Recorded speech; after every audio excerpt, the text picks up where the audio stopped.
So last time when we visited the PowerMac G4, could not get it to turn on at all. There was no power, and it was determined that there's probably something wrong with the power supply. Now during that video, I mentioned that I might take a look at it to see if I can repair it, but I decided to go against that because I just don't have the expertise to really take a deep dive into it to see what the issue could be. So instead, I'm going to take an ATX power supply and modify it to work with the PowerMac. How does that process go, and did it work? Let's find out.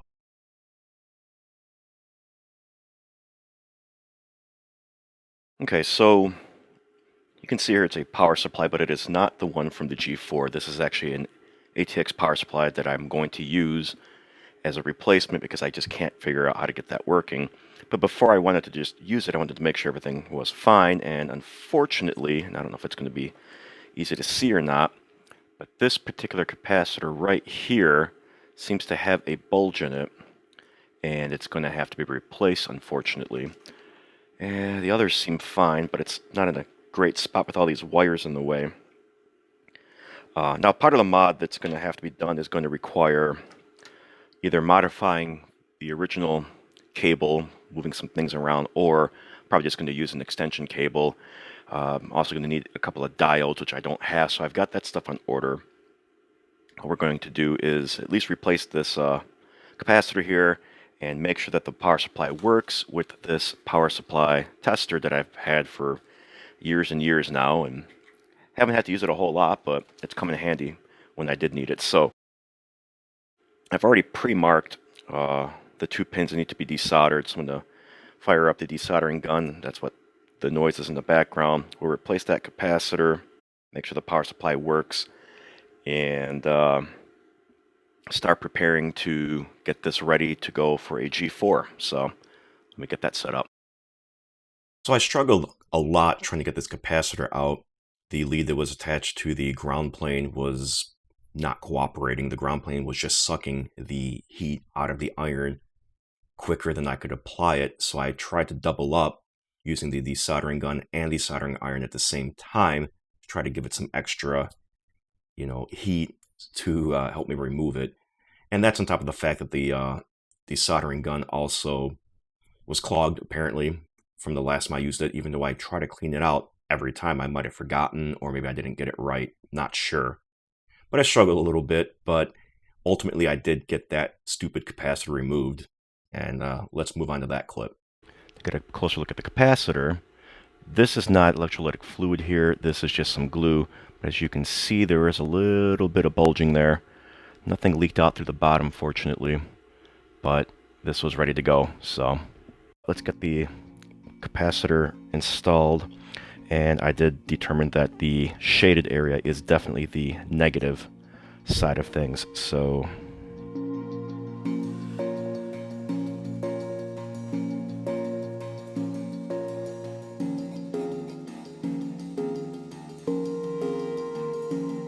I'm going to put this back together. We'll give it a quick test, and if it works, great. If it doesn't, then I'm going to scrap it and order a new power supply, some lower end Antec or something like that. Nothing fancy. Okay, well, let's see if this works. Let's see what happens now. And we're good. Just under 12 volts on 12 volt 2. Negative 12 is 11.4. 12 volt rail 1, 12 volts exactly, 5 volts, 3.3 is 3.2, that's fine. Standby power is 5 volts, so this power supply is ready to go. You can even see by the indicators here. Good news is I didn't destroy this power supply, so go ahead and unplug it though, and wait for the resistor or the diodes to come in, as well as the extension cable for the ATX version 2 power supply connector. And I'm doing that because I don't want to necessarily ruin this one, because it'll still be usable in a standard PC case. But the reason I'm going to need it is because of the way that Apple did the wiring pinout on the G4 power supply. It's almost exactly like ATX, but they've moved some things around, and I'll explain that in the next part of this once I get everything else in. As you can see, I got the parts that I hopefully will need. And of course, heat came back. Had a nice little respite from the heat, and it's back, so air conditioning may kick on in the background throughout this, unfortunately. But I went and bought one of these 24-pin ATX power extenders.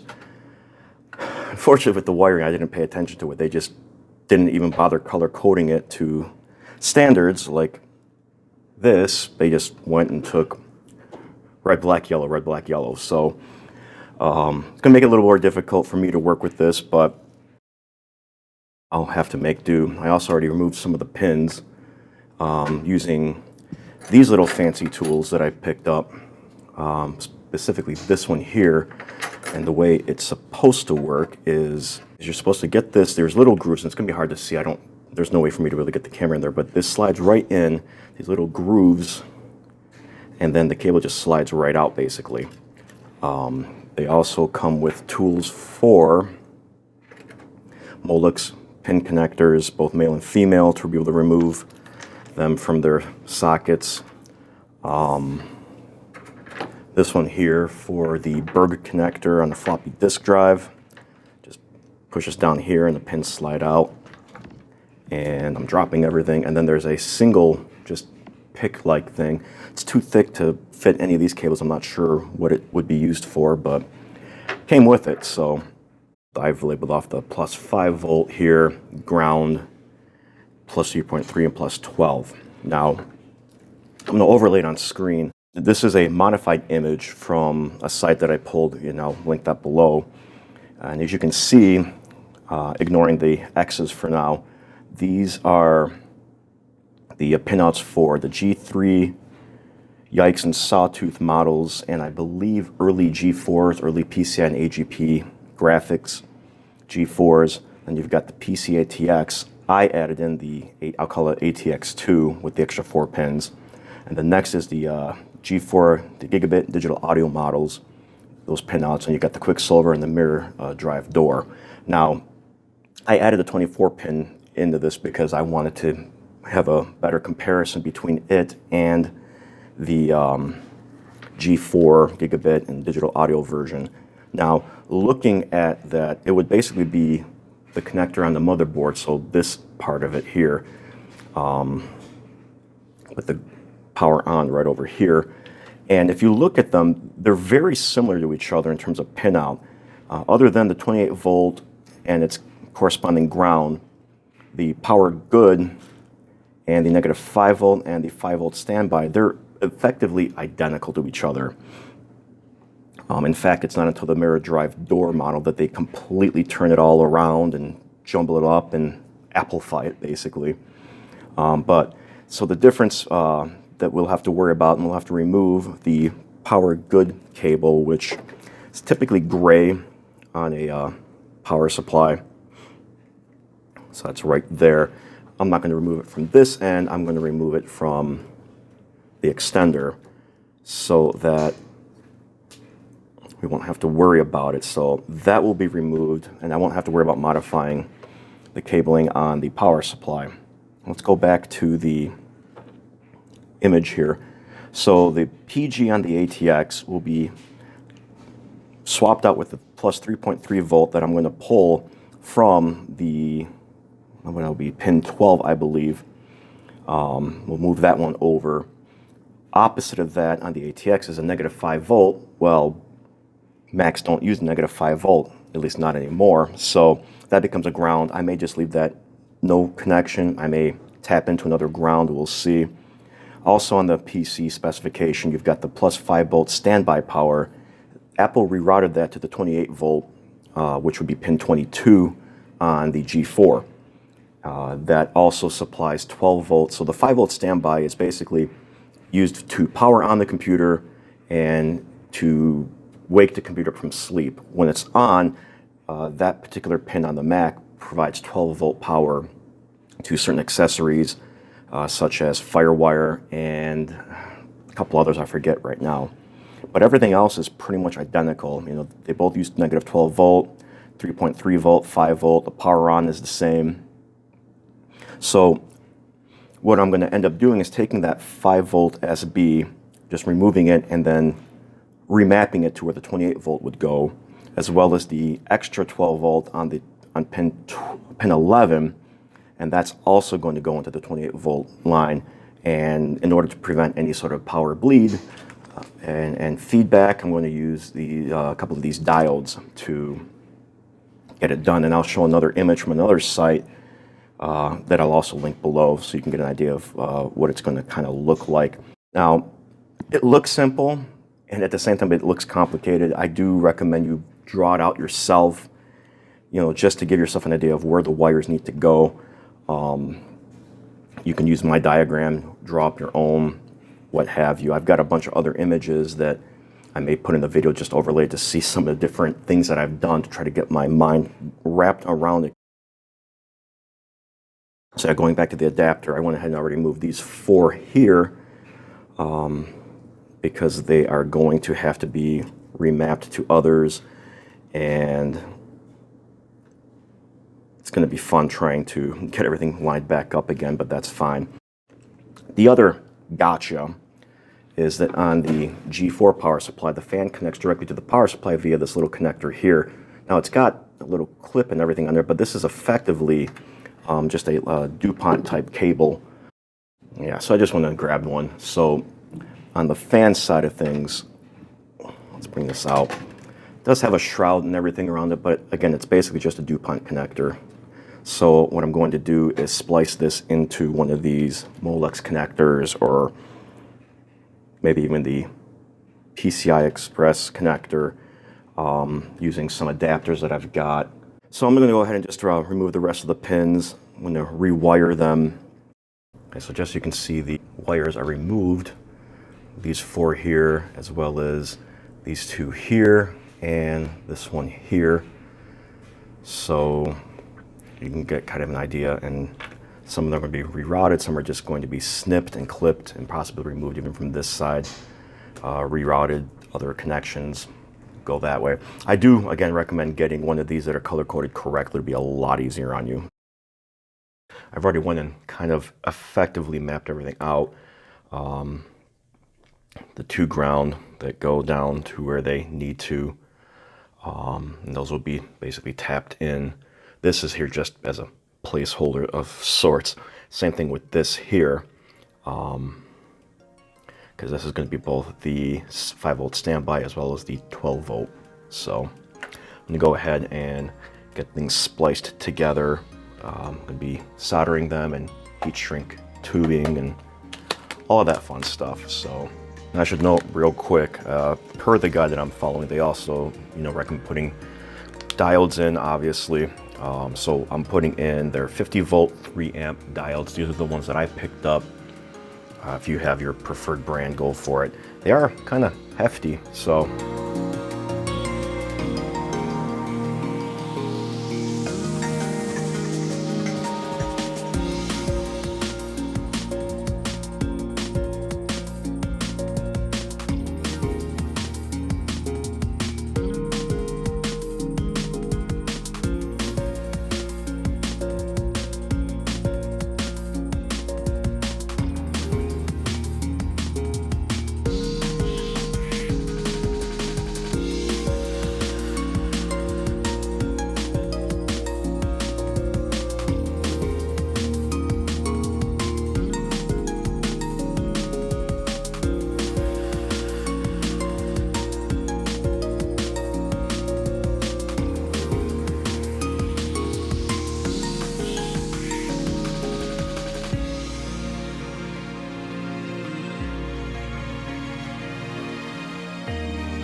So I soldered the diodes to some just short leads here to make it easier to solder everything together. So that's what I'm going to attempt now, if these not so helpful hands would cooperate a little better.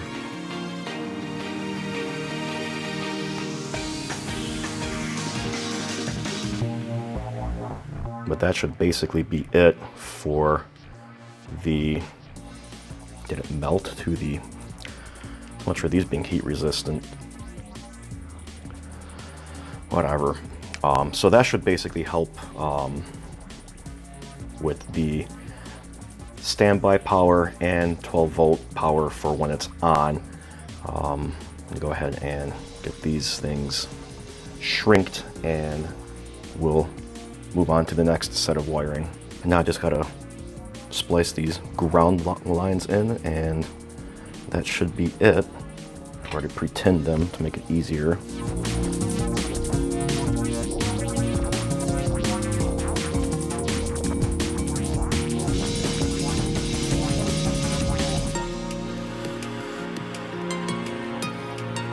That's all there is to it, hopefully. Let's do it.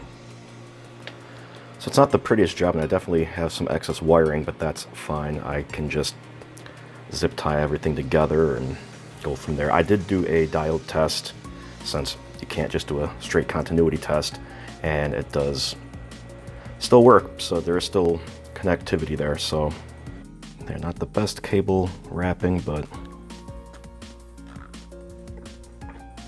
it'll suffice.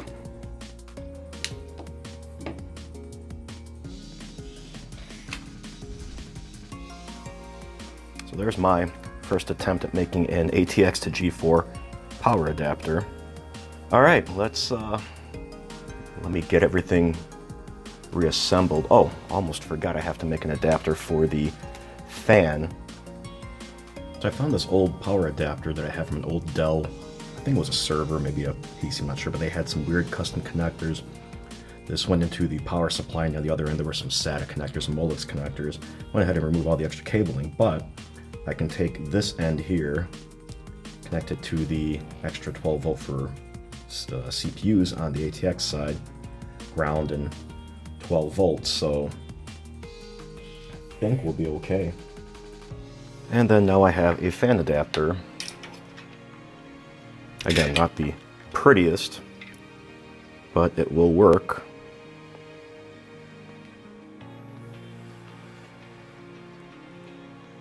Like so. And then I can just plug this in, then, like I said, to the 12 volt line on the CPU power connector. And that's all there is to it. And then these extra two just won't be used, so won't be a super secure fit since the little clip or whatever won't reach there, but I think it'll be good enough, especially if I'm careful about installing everything. So now let's get to putting everything together. Okay, here comes the moment of truth. I'm going to be recording the main camera on the screen there, and I'm going to switch to my cell phone here to record. So I don't have anything hooked up except for the monitor here, of course, and the power supply. I don't have any keyboards or mice or anything. And I've got the nice long extension cable, which actually comes in handy here. That way I have easy access to the switch just in case something goes wrong. So here goes nothing. Okay, no sparking, no arcing, nothing.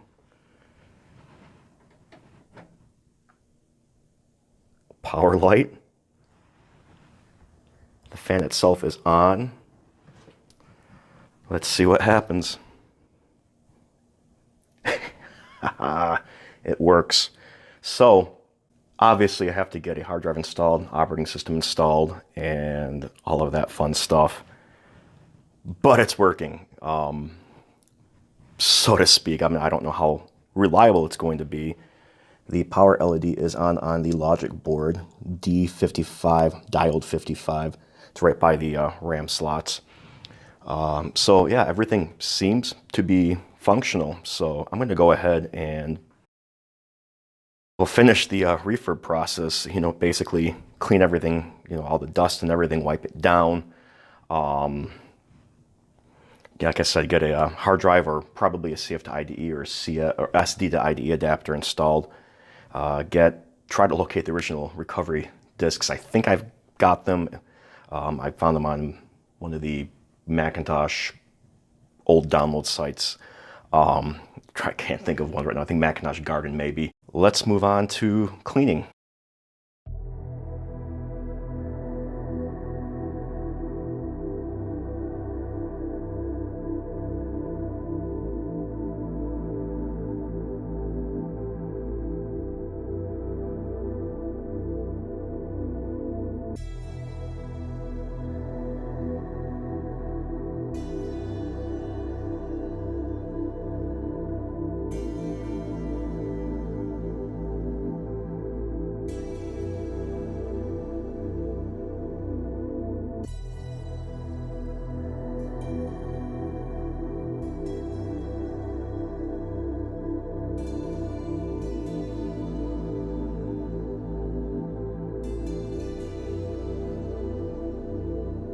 Okay, so I got it pretty much as clean as I can get it.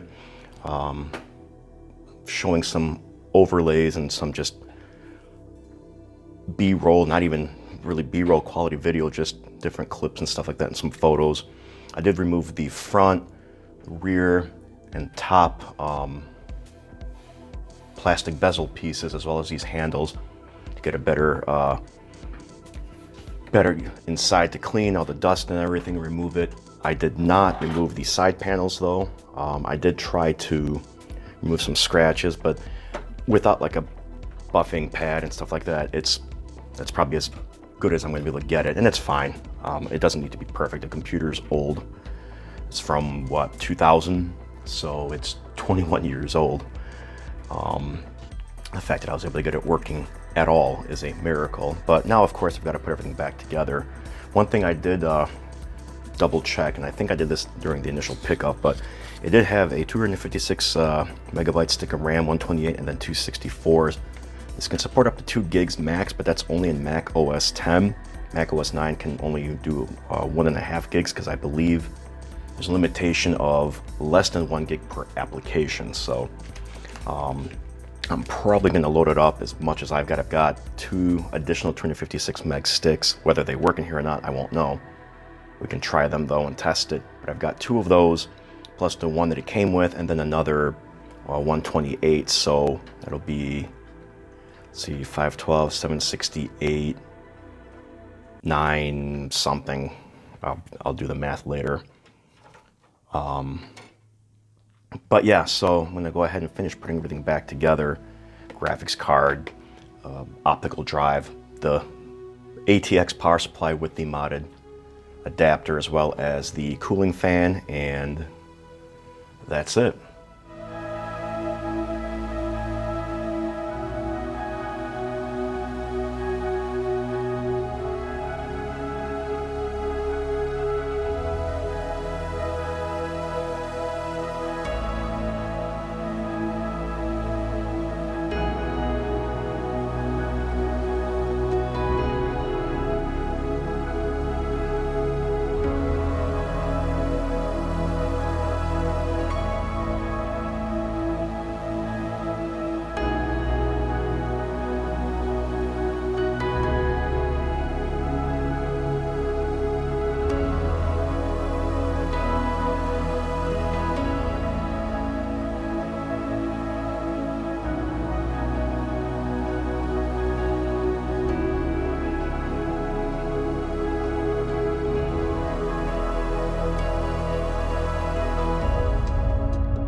Ended up just zip tying the excess power cable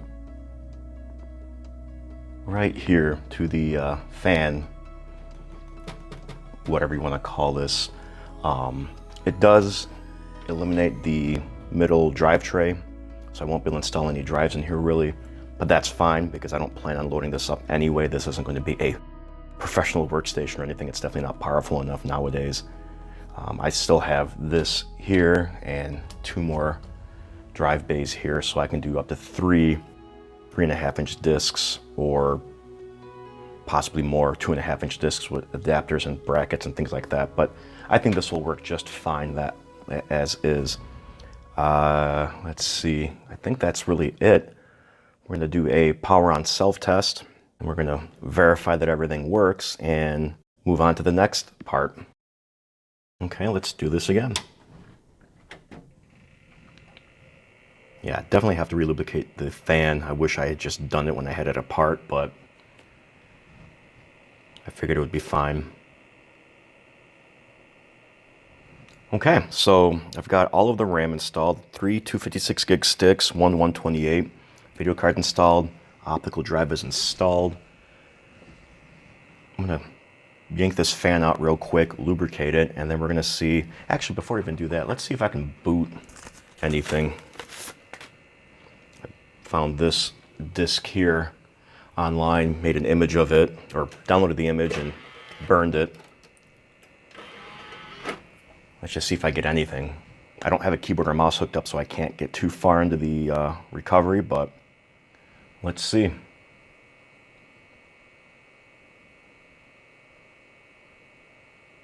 It's also possible that this disc will not be read by this machine. Oh, found something.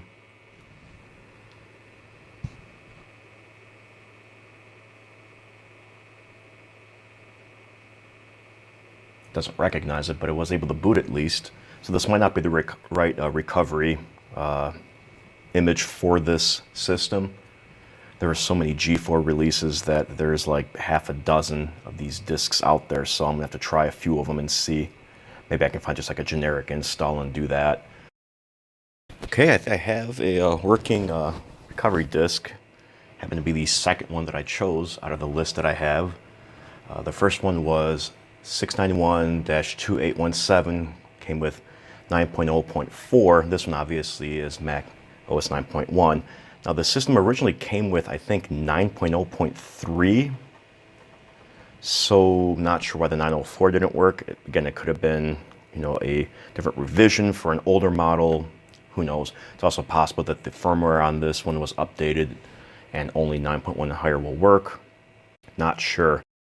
I apologize for the wavy lines. That's just the refresh rate of the monitor here. Yeah, I'm not getting anything. I don't know if it's just that I have to boot up with the mouse plugged in for 9.1, or the mouse is not working, but the keyboard is. So I also realized that I did not clean the keyboard, and that's got to be something I'm gonna have to do. I'm gonna have to take it all apart. The mouse, unfortunately, there's some gunk inside of it, but these mice can't really be taken apart, so unfortunately, I've seen some tutorials, but they can end up being destructive. But it boots at least, so we're good to go there. But I also am going to need to call it quits for this particular video because it's going to take a long time to get an image installed on here and get everything going. And like I said, I still have to clean the keyboard, and I want to show off a nice clean keyboard. And in the event that this mouse does not work, I'm going to need to locate another one, but at the very least, I can just hook up any USB mouse for now. But yeah, so this is part 2 of the refurb video. Everything is working now, which is, really, really good. I'm so excited and happy that I was able to get the power supply working with this system. But yeah, so that was it for part 2. If you liked it, go ahead and hit the thumbs up. Feel free to subscribe if you haven't yet, but never any obligation, but I do appreciate it. If you did not like the video, please hit the thumbs down. Leave a comment below as to why, though, so I can use that to help things going forward. And also, if you have any tips or suggestions for this computer, any other mods or upgrades or anything like that. I don't know if I'm going to do like a processor upgrade. We'll see if I can find one. But anyway, that's it for this video. Thanks, Al, and I'll catch you later.